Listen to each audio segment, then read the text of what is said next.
मुझे तो पता ही था ये गुस्सैल कहीं की किसी दिन कोई ना कोई कांड करेगी, लेकिन ऐसी निकलेगी ये नहीं पता था। बहुत खतरनाक लड़की है।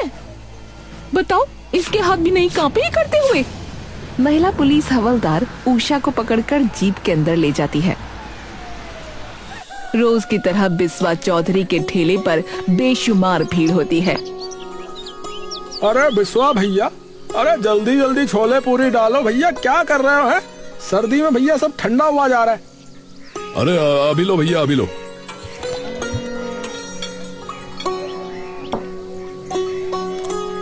सभी लोग मजे से उस खाने के चटकारे लगा रहे होते हैं कि तभी वहाँ उषा और उसके पिताजी आ जाते हैं। अरे भैया 2 प्लेट हमारे लिए भी छोले पूरी कर दो भैया। तभी उन्हें देखते ही एक ग्राहक बोल पड़ता है। अरे अरे अरे भाई, ये यहाँ कहाँ से आ गया भैया? अरे अगर इसे खाना दिया तो मैं कभी नहीं आऊंगा तुम्हारी दुकान पे, बता रहा हूँ भैया। अरे भाई क्यों, क्या क्या हो गया? ग्राहक 2 अपनी प्लेट बगल में रख देता है। अरे भैया फिर तो मैं भी नहीं खाऊंगा भैया। अरे अरे भैया, मैं देखता हूँ, आप रुको तो सही। बिस्वा जाकर मुंगेरी को वहाँ से दूर करने लगता है। अरे आज के बाद मेरे ठेले पर दिख भी मत जाना, जा यहाँ से। तभी उसकी बेटी वहाँ आ जाती है और बिस्वा के सामने खड़ी हो जाती है। मेरे पापा को हाथ भी मत लगा देना। सब लोग उषा का गुस्सा देखकर चौंक जाते हैं। अरे अरे उषा बेटा, अरे रहने दे, अरे यहाँ कलेश हो जाएगा बेटी, मत कर। अरे तो पापा ये हमको क्यों जाने को कह रहे हैं? ये मत भूल कि तू कौन है और हम कौन। तूने बड़े महल खड़े कर लिए ना, ठेला ही चलाता है तू। तुम मुझे बताओगी? अपने पापा को लेकर जाओ यहाँ से। अरे ओ! तभी मुंगेरी कुमार उषा का हाथ पकड़ लेता है। अरे अरे बेटी चल यहाँ से, अरे बेटी चल यहाँ से, तुझे मेरी कसम है बेटी चल। अरे पर अरे मैं कह रहा हूँ ना, चल बेटी। मुंगेरी उषा को खींचकर वापस घर ले जाता है। अरे तो मैंने क्या गलत बोला पापा? पर हुआ क्या? मुंगेरी प्रसाद उसे सारी बात बता देता है। हे भगवान, गुस्सा तो इसकी नाक पर रहता है बिल्कुल। तो माँ वो पापा को उल्टा सीधा बोल रहा था, मैं सुनती रहती क्या? बेटा शुक्र मना यहाँ रहने दे रहे हैं, पर तू तो इस गांव से बाहर निकलवा कर ही रहेगी। तो माँ मैं क्या करूँ? अरे बस बस तू जा, जिद बहस मत कर मेरे साथ। उषा गुस्से से तमतमाती हुई बाहर निकल जाती है। अब कहाँ जा रही है? मीना के घर जा रही हूँ, या उसमें भी कोई दिक्कत है आपको? हे भगवान, पता नहीं क्या होगा इस लड़की का।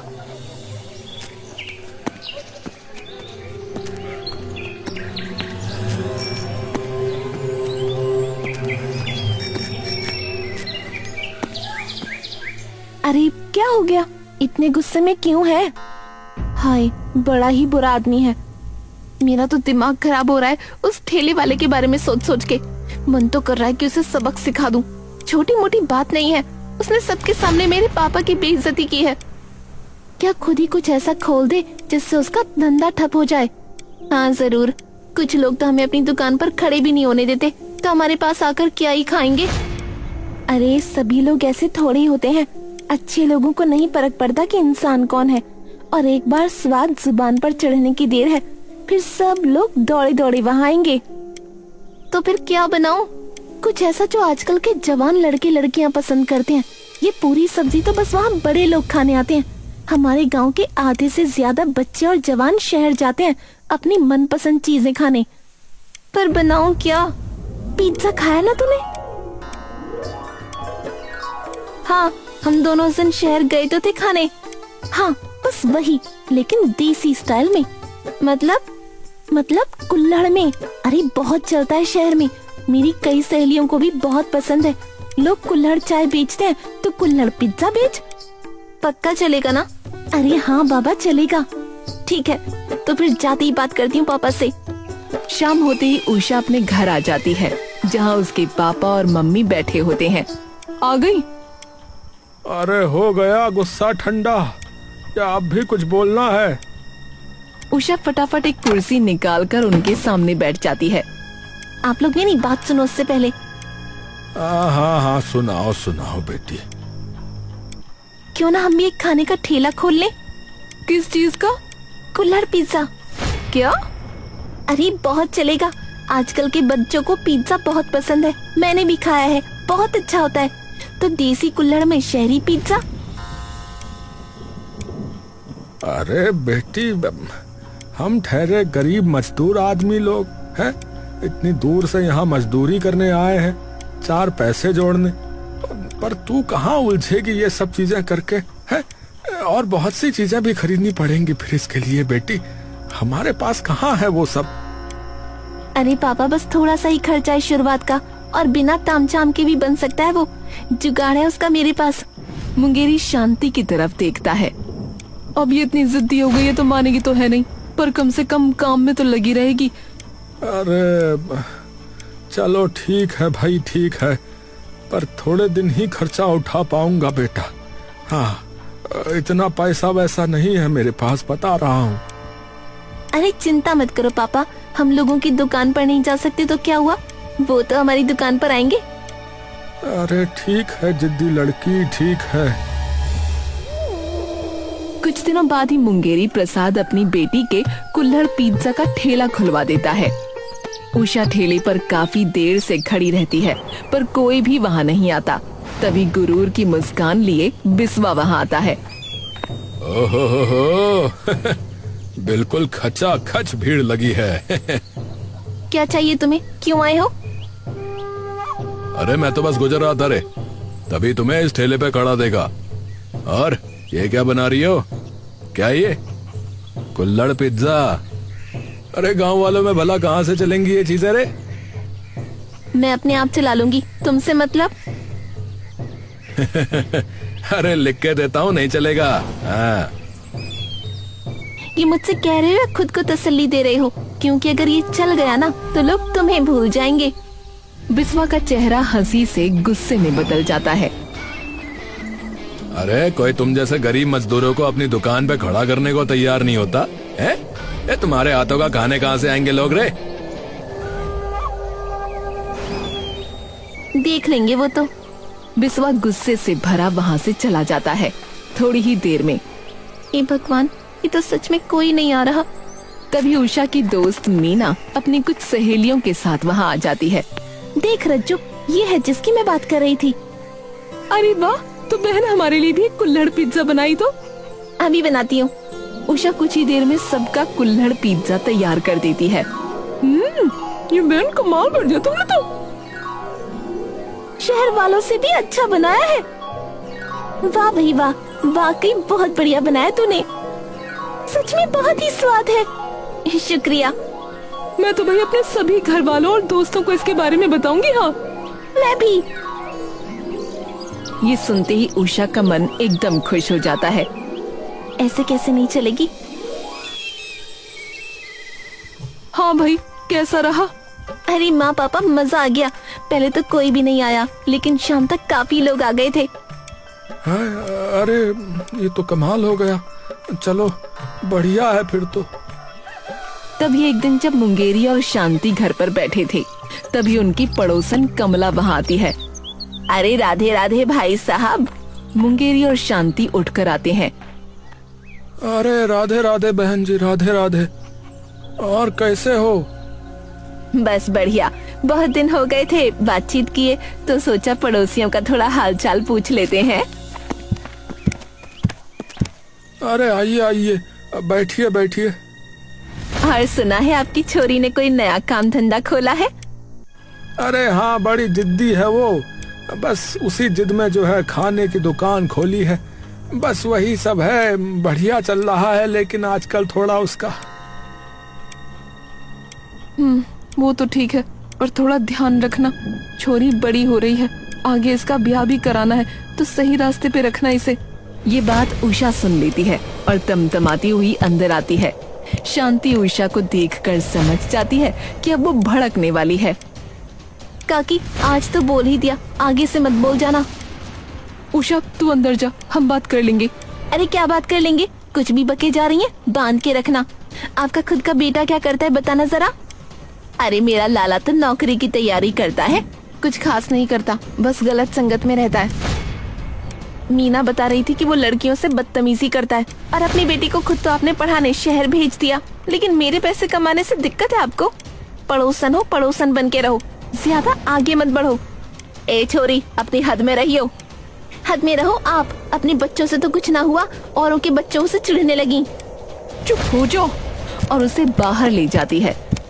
अरे भाई मैं तो जा रही हूँ, मुझे नहीं रुकना ऐसे घर में जहाँ मेरी कोई इज्जत ना हो।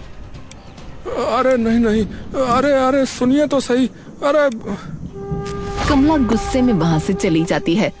अब हर दिन उषा की दुकान पर भीड़ बढ़ने लगती है।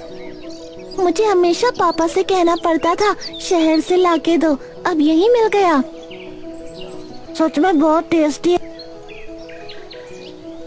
अरे बिटिया, मेरा बेटा खींच लाया मुझे। पर जो है वाकई में भाई स्वाद बहुत अच्छा है बेटी। अरे मेरी बिटिया भी पीछे पड़ गई थी, पर हाँ भाई खा के देखा मैंने, सच में बहुत बढ़िया है बिटिया। कुछ ही दिनों में उषा का कुल्हड़ पिज्जा पूरे गांव में मशहूर हो जाता है। ये खबर बिस्वा तक पहुंच जाती है। अरे भैया, एक प्लेट छोले पूरी लगा दो। अरे अभी लगाई भैया, अभी लगाई। पापा कुल्हड़ पिज्जा खाने चलो ना। अरे बेटा, वो देसी लोगों के लिए नहीं है। आजकल सब वही खा रहे हैं, छोले पूरी तो घर पे भी बन जाती है। ठीक है भैया, रहने दो बिस्वा भाई, रहने दो। अरे ज्यादा ही जिद कर रहा है ये, मानेगा नहीं मुझे पता है, तो इसे वही खिला लाता हूँ, चल। बिस्वा का गुस्सा अब भीतर ही भीतर सुलग उठा।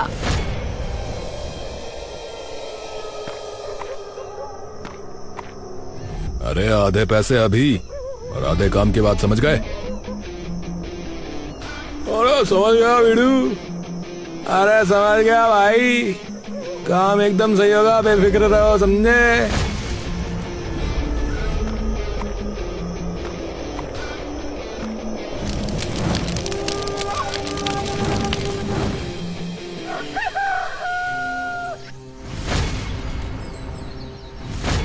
हे भगवान, पापा! मुंगेरी और शांति दौड़ते हुए बाहर आते हैं। ये कैसे हुआ? उषा फूट फूट कर रोने लगती है।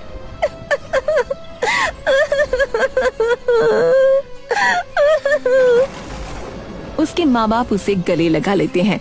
सुबह से शाम हो जाती है, लेकिन उषा के आंसू अभी तक नहीं सूखे थे।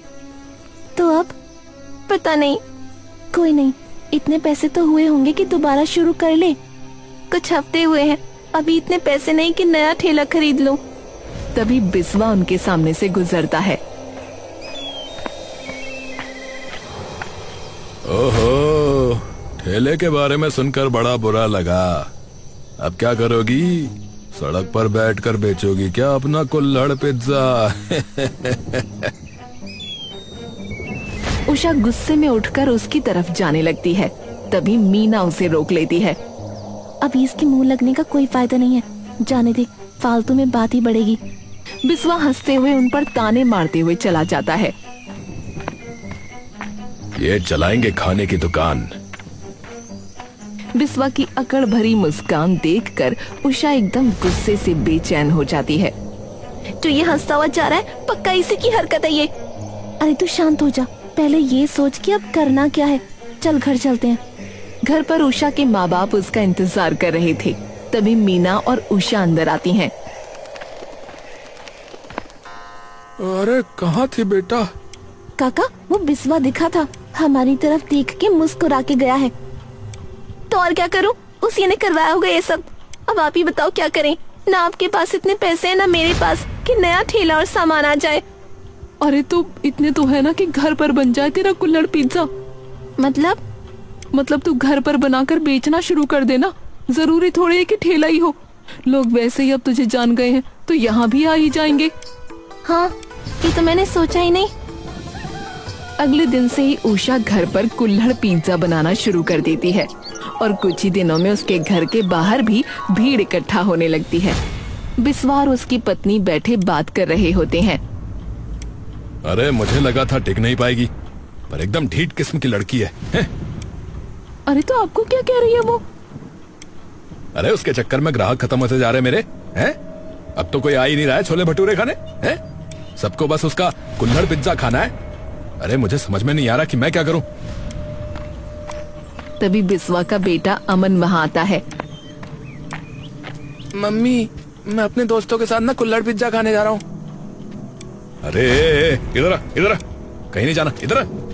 इसके चक्कर में धंधा बंद होने वाला है और तू वहीं चला जा, वहीं घुस जा, जाके अंदर आ वापस। अरे पर पापा, अब मैं जा रहा हूँ ना दोस्तों के साथ। अरे तेरे दोस्तों को चप्पल मारूंगा मैं, अंदर आ जा मैंने कहा। अमन मुंह लटकाकर वापस अंदर चला जाता है। अरे उसे तो जाने दो, उसने क्या किया है? तभी गेट पर दस्तक होती है। बिस्वा की पत्नी जाकर गेट खोलती है। जी, आप कौन? सुना है उस कुल्हड़ वाली लड़की ने आपकी भी नाक में दम कर दिया है। माँ, मसाला तैयार हो गया क्या? हाँ हो गया। वैसे आज वो कमला आई थी, बड़ी तारीफ कर रही थी कि तूने कमाल कर दिया। पूरे गांव में बस तेरा ही नाम चल रहा है।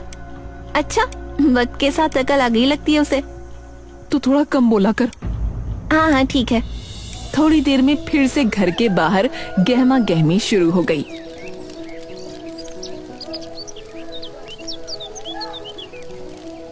थोड़ी देर में फिर से घर के बाहर गहमा गहमी शुरू हो जाती है और 3-4 लोग मजे से कुल्हड़ पिज्जा खाने लगते हैं।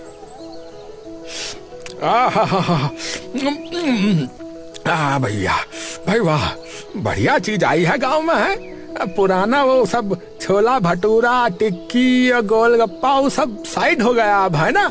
ये चल रहा भैया आजकल। अरे भाई कसम से क्या स्वाद है भैया। और देखते ही देखते वो कुल्हड़ पिज्जा नीचे रख देते हैं। पापा, पापा! उषा के पिता मुंगेरी दौड़ते हुए आते हैं। अरे अरे ये क्या हुआ, ये क्या हुआ? पता नहीं। हे भगवान, रुको, मैं अभी अस्पताल में फोन करता हूँ। रुको रुको। मुंगेरी अस्पताल फोन करता है और कुछ ही देर में एम्बुलेंस आकर सभी लोगों को वहाँ से ले जाती है। माँ, ये कैसे हो गया? मुझे खुद समझ नहीं आ रहा बेटी। कुछ ही देर में इस हादसे की खबर पूरे गांव में फैल जाती है। चारों तरफ हाहाकार मच जाता है। घर पर मुंगेरी, शांति और उषा बैठे होते हैं। तभी गेट पर दस्तक होती है। देखना शांति कौन है। शांति जाकर गेट खोलती है तो बाहर पुलिस और एक महिला कांस्टेबल खड़ी होती हैं। हाँ जी, उषा कहाँ पर है? मैं ही हूँ। महिला कांस्टेबल आगे आकर उषा को ले जाने लगती है। अरे पर क्या हुआ? अरे अरे इंस्पेक्टर साहब, हमारी बेटी ने पर किया क्या है? आपकी बेटी ने अपने कुल्हड़ पिज्जा में गलत चीज मिलाई थी। डॉक्टर ने खुद कहा है कि जो कुछ हुआ वो उसी खाने की वजह से हुआ है। शुक्र है सब ठीक ठाक है, पर फिर भी गलत तो किया है। अरे पर मैं ऐसा क्यों करूंगी? वो सारी बातें अब थाने चल के बताना। मुझे तो पता था ये गुस्सैल कहीं की एक दिन कोई ना कोई कांड करेगी। बहुत खतरनाक लड़की है। बताओ, इसके हाथ भी नहीं कांपे ये सब करते हुए। बिस्वा और उसकी पत्नी बैठे बात कर रहे होते हैं। आपने सही नहीं किया। क्या सही नहीं किया? उसके चक्कर में हमारा काम बंद हो जाता। तभी बिस्वा के घर एक गांव वाला मृदुल हांफता हुआ अंदर आता है। अरे बिस्वा भैया, अरे बिस्वा भैया। हैं? अरे अरे मृदुल भाई, अरे क्या हो गया, क्या हो गया? अरे अमन अस्पताल में है और तुम्हें पता भी नहीं है। बिस्वा और उसकी पत्नी पर जैसे बिजली गिर जाती है। क्या? पर कैसे? अरे भैया, अरे कहाँ रहते हो तुम्हें? अरे आज जो कुल्हड़ पिज्जा वाला हादसा हुआ है उसमें तुम्हारा बेटा भी था भैया। वो भी वहीं खड़ा खा रहा था, तभी ये सब हुआ है।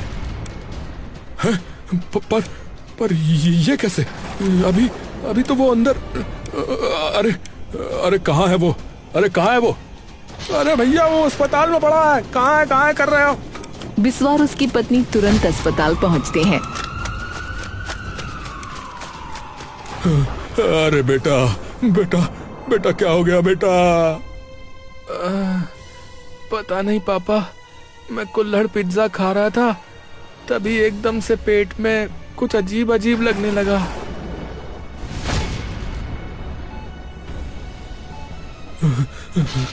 डॉक्टर साहब, ये ठीक तो है ना? मेरा बेटा ठीक तो है ना? देखिए, ये ठीक है, आप लोग चिंता मत कीजिए, पर थोड़ी देर के लिए आपको बाहर जाना होगा, हमें कुछ टेस्ट करने हैं इनके। चलिए आप लोग बाहर चलिए अभी। बिस्वा और उसकी पत्नी बाहर आ जाते हैं। तभी उसकी पत्नी उस पर टूट पड़ती है। ये सब सिर्फ तुम्हारे कारण हुआ है। बिस्वा कुछ नहीं बोलता। जो दूसरों की कामयाबी से चलता है ना, उसका यही हाल होता है। कीचड़ में पत्थर फेंका था ना, देख लो अब खुद पर ही कीचड़ आ गया। अरे पर तुम्हारी वजह से न जाने कितने लोग अपनों को खो सकते थे। मैंने मना किया था, उसकी बात मत मानो, लेकिन तुमने मेरी एक नहीं सुनी। बिस्वा भी रोने लगता है। अरे पर अब मैं क्या करूं? मेरा बेटा। जो गलती की है उसे सुधारो। बिस्वा अपनी पत्नी की ओर देखता है। साहब, मेरी बेटी गुस्सैल जरूर है, पर वो ऐसा कभी नहीं कर सकती। देखिए जी, हमने कह दिया तो कह दिया, अब जो फैसला होगा ना वो कोर्ट में ही होगा। तभी बिस्वा अंदर आता है। सबकी नजरें एकदम उसकी ओर मुड़ जाती हैं। इंस्पेक्टर साहब, वो जो हादसा हुआ है उसमें इसकी कोई गलती नहीं है। वो सब मैंने किया है, मैंने ही किया है। मुझे लगा ही था। सब लोग कुछ देर के लिए सन्न रह जाते हैं। पर ये कैसे हो सकता है? तुम हमारे घर कब आए? अरे मैं खुद नहीं आया था, कोई और था। कोई और? गेट पर दस्तक होती है। बिस्वा की पत्नी गेट खोलती है। जी, आप कौन? सुनो, उस कुल्हड़ वाली लड़की ने आपकी भी नाक में दम कर दिया है ना? अरे आप कौन है? मैं भी उन्हीं में से एक हूँ, जिसे उस अकड़ू जिद्दी घोड़ी से नफरत है। दुकान चलने के बाद तो सिर चढ़ गई है वो। कमला अंदर आ जाती है। तो कुछ ऐसा करना होगा कि उसका पूरा खेल एक ही बार में खत्म हो जाए। पर कैसे? किसी खाने वाले के साथ ऐसा क्या हो जाए कि उसकी दुकान फिर कभी ना चले। अरे ऐसा तो तभी हो सकता है जब उसके खाने से किसी को कोई बड़ी दिक्कत हो जाए। और वो कैसे होगा? बिस्वा कुछ देर सोचता है। हाँ, अगर उसके खाने में कुछ ऐसा मिला दिया जाए कि पूरे गांव में उसका नाम बदनाम हो जाए, तो ऐसा हो सकता है। तो ऐसी चीज है तुम्हारे पास? हाँ, है तो सही, पर मिलाएगा कौन? मैं तो जा नहीं सकता वहां उसके घर। मैं जा सकती हूँ, मुझे दे देना। तभी बिस्वा की पत्नी बीच में बोल पड़ती है। दिमाग खराब हो गया है क्या? लोगों की जान लोगे? अरे तुम चुप रहो ना, हैं? बीच में बोल पड़ती हो, जान नहीं जाएगी इससे किसी की। अरे कुछ नहीं होगा, बस इतना कि लोगों का पेट खराब होगा और उसकी दुकान का नाम खराब हो जाएगा। अगर किसी को कुछ हो गया तो? अरे मैंने कह तो दिया कि कुछ नहीं होगा, हैं? अरे अब तुम चुप रहो ना। अरे कमला बहन। हाँ भाई, ऐसा है, आप लोग मुझे बताइए कि वो औरत रहती कहाँ है, पता बताइए जरा, अभी थाने खींच के लाते हैं। शुक्र है भगवान का, बच गए। देखो, ऐसा है, जो ईमानदारी से काम करता है ना, तो भगवान भी उसका बुरा नहीं होने देते। समझ में आई? हाँ भाई, हवलदार, इनको पकड़ो जरा, अंदर डालो इन्हें। कम से कम 2 साल की पक्की जेल होगी बिस्वा जी, आराम से चक्की पीसना आप वहाँ। बिस्वा शर्मिंदगी से सर झुका लेता है और कुछ देर में कमला को भी पकड़कर जेल भेज दिया जाता है। चलो, अब कोई नहीं है जो मेरा काम खराब करे। अरे बेटी, वो बात तो ठीक है, पर देखो, एक बात तुम्हारी भी बहुत खराब है। ये जो गुस्सा तुम्हारी नाक पे चढ़ा रहता है ना, ये बेटी बहुत बुरा है। ये गुस्सा जो है अपनों को भी पराया कर देता है बेटी। बात बात पे गुस्सा नहीं करना चाहिए, इसी से 100 दुश्मन बनते हैं बेटी, 100 दुश्मन बनते हैं। ये बात आपने बिल्कुल सही कही पापा, सबसे बड़ी बला गुस्सा ही है। हाँ तो आगे से गुस्से से नहीं बल्कि प्रेम की भाषा से काम करो, फिर देखना बेटी तुम कितनी तरक्की करती हो, फिर देखना।